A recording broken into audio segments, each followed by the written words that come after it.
Hello everyone, Nagarpur জমিদার বাড়ির সামনে থেকে প্রশান্ত বলছি। আজকে আমরা নাগরপুর জমিদার বাড়িটিকে ঘুরে ঘুরে দেখব এবং আপনাদেরকে দেখাবো নাগরপুর জমিদার বাড়ির বর্তমান অবস্থান।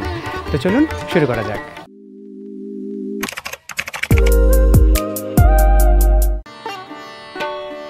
ইতিহাস থেকে যতদূর জানা যায়, চৌধুরী বংশের প্রথম পুরুষ যদুনাথ চৌধুরী প্রায় ৫৪ একর জমির ওপর জমিদার বাড়িটি প্রতিষ্ঠা করেন। ওনার ৩ ছেলে উপেন্দ্রমোহন চৌধুরী, জগদী চন্দ্রমোহন চৌধুরী, শশাঙ্ক মোহন চৌধুরী। ব্রিটিশ সরকার উপেন্দ্রমোহন চৌধুরীর বড় ছেলে সতীশচন্দ্র রায় চৌধুরীকে সাধারণ জনগোষ্ঠীর জন্য বিভিন্নমুখী সেবামূলক কাজের স্বীকৃতিস্বরূপ রায় বাহাদুর খেতাবে ভূষিত করেন। বর্তমানে জমিদার বাড়ির প্রধান ভবনটিকে কলেজ ভবন হিসেবে ব্যবহার করা হয়।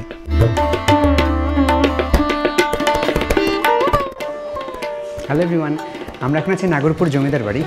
তো নাগরপুর জমিদার বাড়িটিকে মূলত একটি মহিলা কলেজ হিসেবে ব্যবহার করা হয়। তা আমরা এখন জমিদার বাড়ির ভেতরে ঢুকছি। দেখেন আমার এপাশ দিয়ে সিঁড়ির হাতলটা, এগুলো কিন্তু একদম মার্বেলের, এখানে লোহার কোনো কাজ নাই।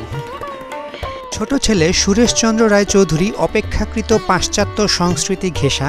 তিনি ছিলেন অনেকের চেয়ে শৌখিন প্রকৃতির মানুষ। তিনি ছিলেন খুব ক্রীড়ামোদী। উপমহাদেশের বিখ্যাত ফুটবল দল ইস্ট বেঙ্গল ক্লাবের তিনি ছিলেন প্রতিষ্ঠাতা সেক্রেটারি। আর এই জন্যেই পাশ্চাত্য এবং মুঘল সংস্কৃতির মিশ্রণে এক অপূর্ব নান্দনিক সৌন্দর্যে নির্মিত এই জমিদার বাড়ি। জমিদার বাড়িটিতে প্রচুর নকশার কাজ করা আছে। আমরা এর ছাদের অংশটুকু দেখতে পাচ্ছি, চমৎকার ফুল দিয়ে অলঙ্করণ করা হয়েছে এবং ওঠানামা করার জন্য এর দুই দিক দিয়েই কিন্তু সিঁড়ি রাখা হয়েছে। তো আমরা বাড়িটিকে পুরোপুরি ঘুরে দেখবো এবং আপনাদেরকে দেখাবো নাগরপুর জমিদার বাড়ি। কোনো জমিদার বাড়ির রেলিংয়ে আমরা এর আগে লোহার কাজ দেখেছি, তবে এখানে লোহার কোনো কাজ আমরা দেখছি না।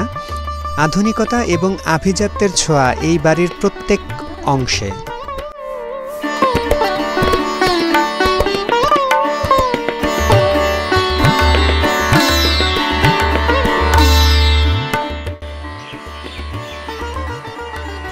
বাড়িটি খুব একটা বড় না, তবে বাড়ির চারদিক দিয়েই কিন্তু এরকম পায়ে হাঁটার মতো প্যাসেজ তৈরি করা আছে। এখানে আমরা বেঞ্চ দেখতে পাচ্ছি। যেহেতু কলেজ ব্যবহার করে, তো এই জন্য এখানে বেঞ্চ থাকবে, এটাই স্বাভাবিক। এই হচ্ছে একটা বেলকনি জমিদার বাড়ির। বেলকনিটা খুবই সুন্দর, এখান থেকে বাইরের রাস্তা দেখা যায়। আর এই একটা প্রবেশ পথ, এটার প্রবেশ পথ অনেকগুলা। এটা হচ্ছে পেছনের প্রবেশ পথ, সামনের প্রবেশ পথ ওই দিকটাতে আছে। এইটা একটা ক্লাসরুম দেখতে পাচ্ছেন আপনারা। আমরা এখন আছি 3 তলাতে। 3 তলায় ওঠার সিঁড়ি হিসেবে ব্যবহার করা হয় এই সিঁড়িটা, এবং ঠিক উল্টা পাশে আরও একটা সিঁড়ি আছে। এই পাশে আরও একটি ক্লাসরুম দেখতে পাচ্ছি। এখন যেহেতু ছুটি চলছে, এজন্য ক্লাসরুমগুলো ফাঁকা। জমিদার বাড়ির মূল ভবনের 3 তলার বেলকনি থেকে আমরা পেছনে আরও মোটামুটি 3-4টা পুরনো বাড়ির অংশ দেখতে পাচ্ছি। এগুলো মূলত জমিদার বাড়িরই অংশ। তো আমার পেছনে বিল্ডিংগুলি দেখতে পাচ্ছেন আপনারা। তো এগুলো কিন্তু রক্ষণাবেক্ষণ ওইভাবে করা হয় না। এই বিল্ডিংটা খুব ভালোভাবে রক্ষণাবেক্ষণ করা হয়, কারণ এটি কলেজ কর্তৃপক্ষ সরাসরি ব্যবহার করে। তো এই ছিল একটা ভবনের অবস্থা। আমরা এখন এটার এই জমিদার বাড়ির আরও অনেকগুলি ভবন আছে, সেই ভবনগুলি ঘুরে দেখব। তো এই ভবনটা যেমন একদম টিপটপভাবে সাজানো আছে, অন্য ভবনগুলো হয়তো এমন নাও থাকতে পারে, তবে পুরো এরিয়াটা কিন্তু নাগরপুর মহিলা কলেজ ব্যবহার করে। তো চলুন পরবর্তী অংশগুলো ঘুরে দেখা যাক। আমি পেছনের জমিদার বাড়ি থেকে বের হয়ে আসলাম এবং এখন যাব এই বাড়িগুলোতে। আমার পেছনে যে বিল্ডিংটি দেখতে পাচ্ছেন, এটি কিন্তু খুব টিপটপভাবে গোছানো আছে। এটি কলেজ কর্তৃপক্ষ সরাসরি ব্যবহার করে। আর আমার এই পাশে যে বাড়িটি দেখছেন, এটি হয়তো সংস্কার করা হবে বা সংস্কারের কাজ চলছে। আমরা বাড়িটির ভেতরে যাই, চলুন। বাহির দিয়ে একটা সিঁড়ি দেখতে পাচ্ছি। বাড়ির সিঁড়িটা উঠে গেছে সামনে যে দরজায়, সেই দরজাটা এখন বন্ধ। আমাদের সাথে আজকে ভ্রমণসঙ্গী হিসেবে আছে মহাদেব। বাড়ির জানালাগুলো সম্ভবত সেই আমলের না, এগুলো পরবর্তীতে চেঞ্জ করা হয়েছিল। দেয়ালের থাম চওড়া বলা চলে মোটামুটি। তবে এটার সাথে আবার এখানে ইট দিয়ে গাঁথুনি দেওয়া হয়েছে, এটা কিন্তু ইট সিমেন্ট, তো বোঝাই যায় যে এই জিনিসটা আসলে সংস্কার করা হয়েছে বা সংস্কার করা হয়েছিল। এখন হয়তো এটাকে পরিত্যক্ত হিসেবে ব্যবহার করা হয়, তো একটা সময় এখানে ক্লাস হয়তো এটা বোঝাই যায়। আমার এই পেছনের যে ভবনটা, আমরা এই ভবন থেকে বের হওয়ার পরে যে মুখোমুখি ভবনটা দেখতে পাচ্ছি, এটাই কিন্তু সেই ভবনের প্রবেশদ্বার। আর এই ভবনের সামনে দিয়ে আমরা দেখেছিলাম দোতলায় ওঠার জন্য কিন্তু আলাদা একটি সিঁড়ি ছিল। তো এই ভবনের পাশ দিয়ে গেলেই দোতলায় ওঠার জন্য সরাসরি আরেকটা সিঁড়ি মাটি থেকে চলে গেছে। তো চলুন আমরা উপর দিকে উঠি এবং দেখি ভেতরের কি অবস্থা। সিঁড়ি যথেষ্ট খাড়া, আমার পেছন দিকে তাকালে আপনারা বুঝতে পারবেন সিঁড়ি কিন্তু আসলে অনেক খাড়া।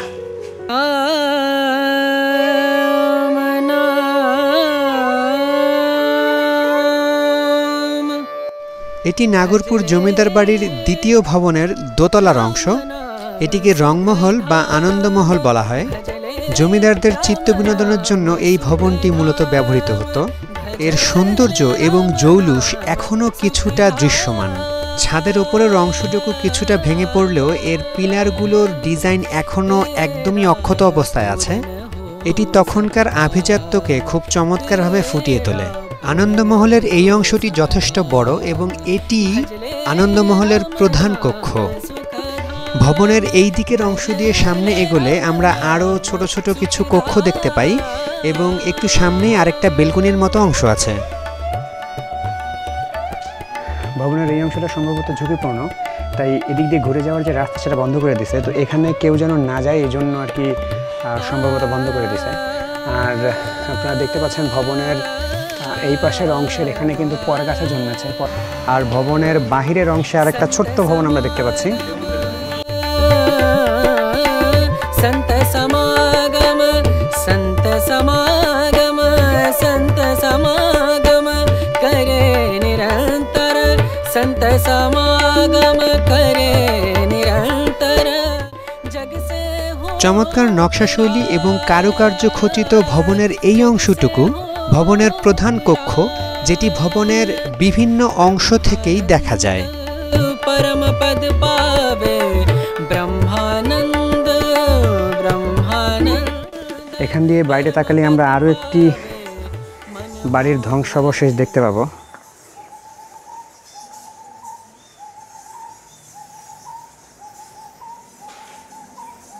আপনারা শুনতে পাচ্ছেন কিনা জানি না, আমি কিন্তু প্রচুর ঘুঘুর ডাক শুনতে পাচ্ছি এবং অনেক কিচিরমিচির শুনতে পাচ্ছি। এটা পাখির হতে পারে। আর নিচে অন্যান্য প্রাণী থাকতে পারে, সাপ, গুইসাপ বা এই টাইপের কিছু। দেখেন প্রচুর জঙ্গল হয়ে আছে কিন্তু নিচের এই অংশটাতে একদম জঙ্গল হয়ে আছে, জংলা হয়ে আছে।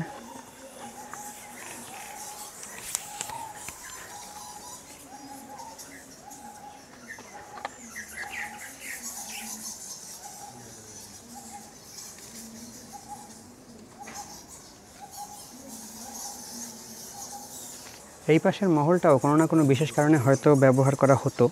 তো এখানে নোটিশ অলরেডি টানিয়ে দেওয়া আছে, ঝুলন্ত দালানের পশ্চিম পাশে ধ্বংসপ্রাপ্ত ভবন 5। আর এখানে যে ঢোকা নিষেধ সেটা বলে দেওয়া আছে। চলুন ভেতরে অন্যান্য অংশ ঘুরে দেখা যাক। আছি দোতলায়, আমরা এখান থেকে ছাদের দিকে যাচ্ছি। তো যেহেতু ঝুঁকিপূর্ণ ভবন, আমরা অবশ্যই সাবধানতা অবলম্বন করব। আপনারা যদি এমন কোনো ভবনে আসতে চান সেক্ষেত্রে অবশ্যই সাবধানতারা অবশ্যই অবলম্বন করে আসবেন। এই ভবনগুলো আসলে ঝুঁকিপূর্ণ হয়ে থাকে। এখন ছাদে আছি, দেখেন এখানে কিন্তু কোনো লোহার রেলিং নাই, চুনসুরকির গাঁথনি দিয়ে রেলিংটা দেওয়া হয়েছে। আর রেলিংটা যথেষ্ট উঁচু করে দেওয়া আছে।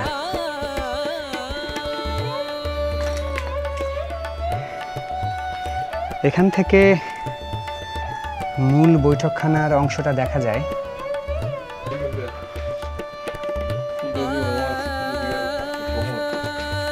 দেখেন দেয়াল ফাটল ধরে কি অবস্থা, যে কোনো সময় ভেঙে পড়তে পারে।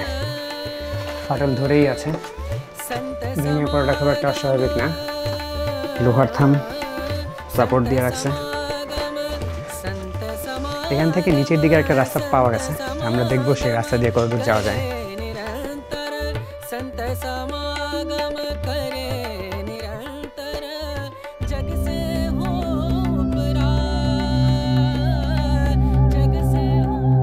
জমিদার বাড়িটির দ্বিতীয় ভবনের পেছনের দিক দিয়ে আমরা একটি সিঁড়ি দেখতে পাচ্ছি, যেটি একদম নিচের দিকে চলে যাচ্ছে।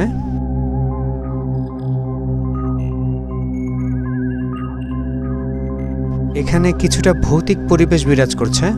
জায়গাটা প্রচণ্ড ঠান্ডা। এই কক্ষের চারদিকে প্রায় 3টি দরজা একেবারে সিমেন্ট দিয়ে সিল করে দেওয়া আছে এবং পেছনের অংশে একটি ফাঁকা দরজা দেখতে পাচ্ছি।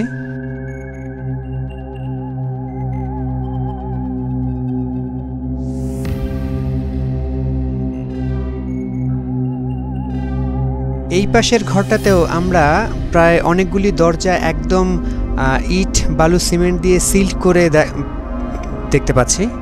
সম্ভবত নিরাপত্তার কারণেই এই কাজগুলো করা হয়েছে। তো আমরা এখন এখান থেকে বের হয়ে ওপরে চলে যাব। এখানটাতে আসলে লোকজন আসা নিষেধ, তো আমরা ঘুরতে ঘুরতে চলে আসছি। এখান থেকে আমরা এখন বের হয়ে যাব।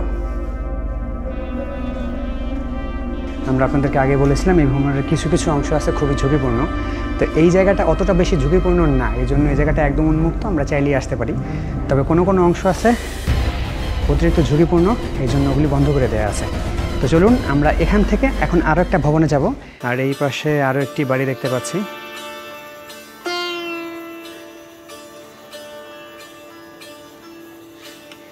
ওই হচ্ছে জমিদার বাড়ির আরও একটি ভবন। তো আসলে এই জমিদার বাড়িতে অনেকগুলি ভবন আছে।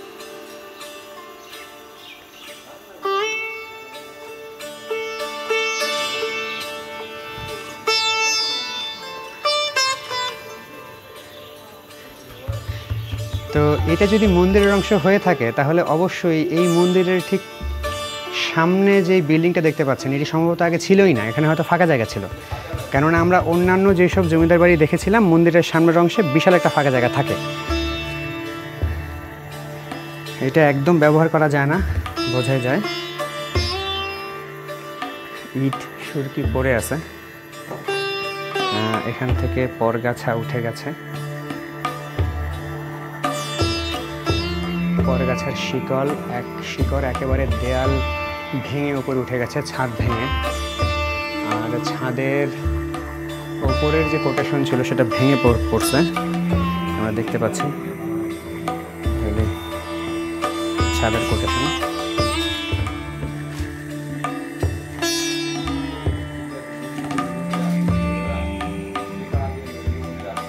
এই হচ্ছে পরগাছা উঠে গেছে, পরগাছার শিকড়। আর এটা সম্ভবত মন্দিরের বেদি। এখানে সম্ভবত প্রতিমা রাখা হতো, প্রধান প্রতিমা। এটা হতে পারে দুর্গা মন্দির। সাধারণত জমিদার বাড়িগুলোতে দুর্গা মন্দির থাকে, দুর্গা মন্দির অথবা কালী মন্দির থাকে। তবে বাড়ির বাহিরের অংশে সাধারণত দুর্গা মন্দির অথবা শিব মন্দিরগুলো থাকে। তো এটা যেহেতু বাহিরের অংশে আলাদাভাবে একটি ভবন করে তারপর মন্দির করা হয়েছে, তো এটা সম্ভবত দুর্গা মন্দির। আর জমিদার বাড়ি আসলে এখানে অনেকগুলি বাড়ির সমন্বয়ে একটি জমিদার বাড়ি, কিন্তু আমরা যেটি লক্ষ্য করলাম জমিদার বাড়িটি কিন্তু আসলে খুব বেশি বড় না। আমরা বালিয়াটি জমিদার বাড়িতে দেখেছিলাম, ওখানকার অনেকগুলি বাড়ির সমন্বয়ে একটি জমিদার বাড়ি ছিল, ওটা কিন্তু অনেক বড় ছিল। এই হচ্ছে নাগরপুর জমিদার বাড়ির আরও একটি ভবন, 3 তলা বিশিষ্ট ভবন, যেটার ভেতরে আমরা ঢুকতে পারিনি। তো যতটুকু দেখানো সম্ভব আমরা আপনাদেরকে দেখানোর চেষ্টা করেছি। এখন আমরা চলে যাব এখান থেকে কিছুটা দূরে এই বাড়িরই একটি অংশ, একটি বিশাল দিঘি, যেটি উপেন্দ্র সরোবর। তো চলুন উপেন্দ্র সরোবর ঘুরে আসা যাক। উপেন্দ্র সরোবরের সামনে থেকে প্রশান্ত বলছি। আপনারা দেখতে পাচ্ছেন দিঘিটা অনেক বড় এবং দিঘির চারপাশে কিন্তু অনেকগুলি ঘাট আছে। আমার এইখানে হচ্ছে একটা ঘাট এবং তার ঠিক উল্টা পাশে আরেকটি বড় ঘাট আছে, এবং বাঁ পাশে একটি বড় ঘাট এবং ডান পাশে আরও একটি বড় ঘাট আছে। এই ঘাটগুলি ছাড়াও আমরা দেখতে পাচ্ছি এখানে 1, 2, 3, 4, 5, 6, 7, 8, 9, 10, 11, 12, প্রায় 12-13টা ঘাট এখানে আছে, সম্ভবত 14টা ঘাট আছে। তো এই দিঘিটা নাগরপুর জমিদার বাড়িরই একটা অংশ। তো যদিও নাগরপুর জমিদার বাড়ি থেকে অনেকটা দূরে এই দিঘি, তবে আমরা শুনেছি এটাই নাকি এই দিঘিটা নাকি জমিদার বাড়িরই একটা অংশ। তো এইটা হচ্ছে প্রধান ঘাট। আমি যদি আপনাদেরকে মূল ফলকটা দেখাই, এই হচ্ছে বটগাছ, এবং বটগাছের নিচে দিয়েই এটা হচ্ছে সেই দিঘিতে যাওয়ার প্রধান ঘাট। উপেন্দ্র সরোবর এটির নাম। এটা 1314 সনে তৈরি করা হয়।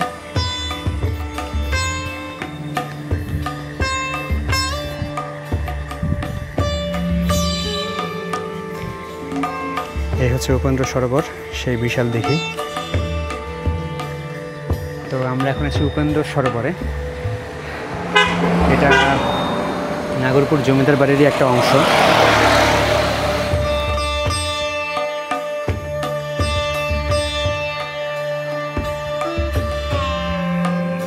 আমরা উপেন্দ্র সরোবর থেকে বের হয়ে নাগরপুরের বিভিন্ন অংশ ঘুরে দেখার চেষ্টা করেছি। জমিদারির ওই সময়টাতে নাগরপুরকে একটি অন্যতম শহর হিসেবে তৈরির প্রক্রিয়া চলছিল। আমরা নাগরপুরের বিভিন্ন অংশে এর নজির দেখতে পাচ্ছিলাম। পুরো নাগরপুরে ছড়িয়ে ছিটিয়ে আছে এমন অসংখ্য পুরনো দালান। প্রতিটি দালানই যথেষ্ট পুরনো এবং এই দালানগুলো নাগরপুরের হারিয়ে যাওয়া আভিজাত্যের প্রতীক, যা প্রমাণ করে নাগরপুর একটা সময় কতটা সমৃদ্ধ ছিল। আজ এই পর্যন্তই। দেখা হবে অন্য কোথাও অন্য কোনো চমৎকার এবং গুরুত্বপূর্ণ লোকেশনে। ততক্ষণ পর্যন্ত ভালো থাকুন। আমাদের চ্যানেলটিকে সাবস্ক্রাইব করে রাখুন। লাইক, কমেন্ট, শেয়ার দিয়ে আমাদের পরবর্তী ভিডিও তৈরিতে উৎসাহিত করুন। ধন্যবাদ।